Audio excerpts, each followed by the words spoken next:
Hey there, engineer. Before we get started with today's video, I just want to say that none of my builds are found in the blueprints of my mod.io account, and well, this is because I don't normally post them. But if you leave a comment in the video of whichever build you like the most and say, hey, put that on the workshop, I will try to honor your request as quick as possibly can. But before we start today's video, a quick word from our sponsor.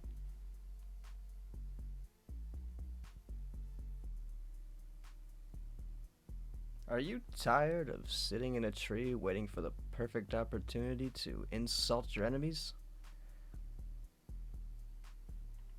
Well, I have the product for you. No, come down. Come down from the tree, dude. I could see you. Yeah, you're not even hidden from me. Come down, and we could talk smack about each other all day on the new thing that I found on the interweb. It's called the Vega System Discord channel. I know you were probably thinking of some revolutionary social media website, but no, you can talk all the smack you want right to you in the Discord server. Uh, uh, uh, and also to yourselves in DMs, but I digress. So I know what you may be thinking. Technique Enterprise. What is the cost of this amazing service? It's free. It's freaking free. Just follow the link in the description to the Discord and yeah. Thanks to Technique Enterprise for sponsoring this video. See you in the Discord.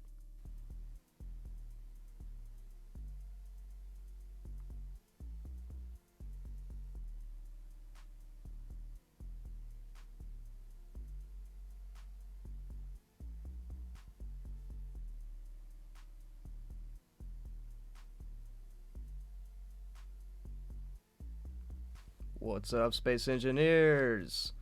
Motherfucker Jones here representing Technique Enterprise, bringing you another one of our creations. The NKE Bison. It's good to go, ready to ship your soldiers right into the battlefield.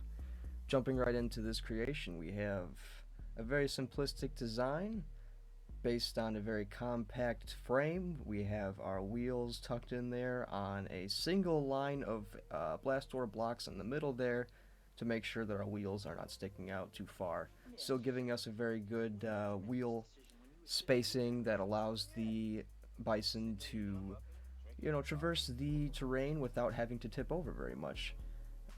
Another thing the Bison has is a decent amount of armor, allowing you to escape any kind of dangerous activities you might be encountering with this vehicle.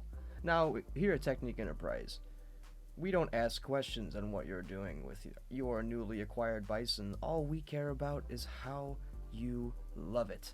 So here, you can get your painted in any other color. We have ours in the traditional gray and teal for the NKE, but they will come in any color you request. And also, let's just go ahead and continue into the features of the vehicle. You can carry up to 7 crew in this. We have a driver,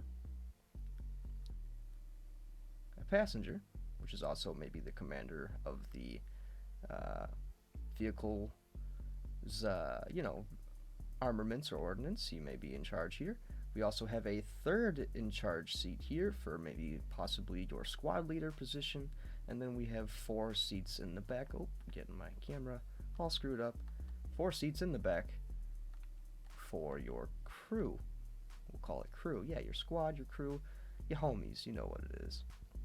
In the back here we have tail lights and a little license plate just so you can formally announce yourself and your presence. Or maybe even keep track of your inventory. If you happen to purchase a lot of these, you can number them right there. Also, if you may have noticed, we have searchlights on the top and a very, very, very armored canopy. Everything is heavy armored because, well, you matter to us most, our loyal customer. Now, of course, our loyal customer gets the best in weapons design from NKE, so here we have the 30mm double chain gun variant of the turret that comes with the Bison. but this can be swapped out to just about anything your dastardly little heart desires. Now, let's just go ahead and get into it and actually move it, because looking at it does great, but let's start touching some stuff. Who wants to start touching some stuff? Let's touch some stuff. Yeah, let's touch some stuff. Let's touch some stuff. Touch some stuff. Okay, no, seriously, on a more serious note, thank you for tuning into the video, and I really hope you enjoy the rest of it. Moving on. Don't forget to like and subscribe, right? The whole YouTube thing. Moving on. See, this is kind of how it looks when you're standing. A lot of vehicles in this game tend to be a tall. This one is no exception. We have decent clearance for driving over bumps and stuff. And yeah. Now you might be wondering what this little button here is. Let's go ahead and press it and see what it does. Voila! The Bison actually carries 2 medium cargo containers that are sort of independent of each other, but also act as a very, very, very deep ammo reserve for your Gatling guns. They are piped up through the back here, and they are sent through the floor there with those armored conveyors, sent through the rotor there, up to the hinge here, which is actually guarded by some modded blocks called ceramic armor. God, do I love those. Makes it very, very, very well protected on the staff of the turret here. And that's about all the piping for the Bison. There is no connector to it, so anything you want to kind of transport sort of has to be done by hand, or you could actually, technically, if you really think about it, you could open up the side here and go ahead and just throw one on there. And maybe even connect it up that way. And you have these doors on each side. So of course you have the same door on the other side. You see, so you got 2 medium cargo containers, which is great for this size of vehicle, for hauling around maybe some ore, or like I said, ammo or something like that. And you could also, like I said, carry your 7 crewmates. So that is the NKE Bison. Let's go ahead and give it a bit of a drive. Try to keep this video compact.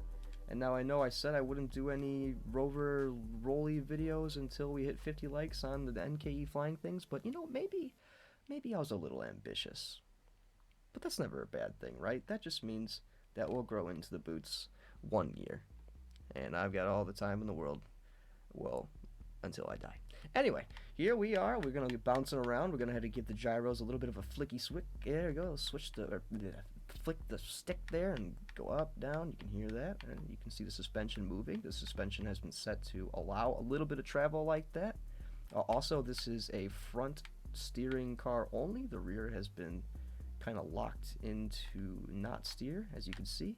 Oh, we hit a tree already. Excellent. So this is the new tree killer, and here we go. So driving it around, it's pretty standard of a truck you'd expect. It's got a little bit of wobble. It can kind of turn in pretty tightly. It's a little bit of roll at high speeds, but you can turn around like this and not necessarily roll it. Mostly because the weight is all up there with that subgrid on the turret, but everything else is I tried my best to throw it down low to make the weight of this, or the center of mass rather, lower to the ground. So we're going to go ahead and pull up to this clearing here. We're going to go ahead and showcase the Gatling gun. And I was actually, when I first started making the Bison, I was going to have a chair or a control seat mounted on there so that an 8th crew member could mount the Gatling gun as well. But I kind of found it redundant, and also it was such a big block it didn't allow for optimal firing ranges, or rather firing arcs, degrees of which the gun can fire that I would really like. I was kind of hoping for something that could, as you can see, shoot down as far as it'll let it in front of the truck, and as well around the truck it can angle down. Let's just go ahead and right into it instead of talking about it. There we go. Hold on, we'll go back into the first person's view there for a second. But like I was saying, I wanted something that could, shoot up or down, basically all the way around that it needs to, and also can go up pretty high as well. Now when you're in this thing, you get a little bit disorientated on where exactly you are, or which pitch you are possibly. So that's again where the camera sight comes in. You'll notice Down on the bottom of the screen there, I have a horizontal indicator that just kind of tells you your angle and where the heck you're facing on this thing. It does come with negative. I think it says negative there, does it? I don't know, possibly not, but you can at least see, you know, what's level to the horizon in there. There also are 2 other screens there that I was really hoping would show up. I got them to show up with the chair when I threw the chair on the turret there, and you were sitting in it right there. It was a really compact design. I really liked it, but like I said, it was not allowing for you to basically see up to the sky like that. But if we were to have our faces tucked in there to see what's going on, this is basically what we'd see. We just see a tracking thing here that would basically tell the user what the AI is tracking. If the main cockpit was set, I have to do that. And then just a velocity meter telling you how fast the vehicle's going, which might help you guide your lead, possibly. But I guess with this game, now that they have the old lead circle of death, that doesn't really matter so much. The information's just kind of there for show. But that is the Bison. I really wanted to use the replay tool on Xbox to maybe showcase a little bit of a funny intro and try to get a little bit more productive and creative with my videos here, but unfortunately, for some reason, I cannot change characters while inside the seat. When I go here and I go to my replay tool, I am on controller, so that might be the problem, but when I'm in the seat, I can't change character. Oh, let me add a character just to prove it. There's my character. You can see him. Change character. Does nothing. Let's go back into it just to make sure it wasn't a glitch, and does nothing. So maybe Keen one day fix that on Xbox. If you could, that'd be great. Would really make my videos less boring, but it is what it is. You know, I'm always here to play Xbox Space Engineers. I'm here for this community, and I really think that there's just great things to come with this game. So yeah, don't forget to subscribe, like I said before, for more content. And we're going to go ahead and doing a lot more rover things. This is the first in the rover things videos. I'm going to try and do them more often. Like I was saying before, I will definitely try to do more cooler videos about all the cool stuff that I've been making in Space Engineers. But until then, bye, peace out. I love you guys. Later. Ah!